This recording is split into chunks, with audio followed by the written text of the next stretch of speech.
tainy Jesosy daholo tsika rehetra de ninarako moa de gadaka malala sesena de mipetraka aty France de za moa ato amin'ny groupe za moa ato amin'ny groupe zay maharesy de ato amin'ny groupe zay maharesy de misy groupe anaky 7 de za anisany ao amin'ny groupe fahatelo zany hoe ny anaran'ny groupnay de groupe fanantenana zany hoe manantena an Jesosy isanandro isanandro de ny asan'Andriamanitra zay hoentiko ato rehefa malala de mitondra mivavaka fanomboana mitoroteny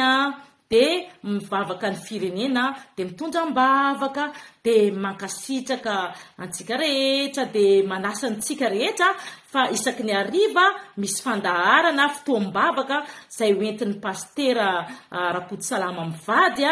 ato aminay ry havana malala de manasa anareo iaino ijery ny fotoam-bavaka isanandro de tahiny Jesosy. Alleluia, amen. De voninahitra reriany anio an'Andriamanitra, amen.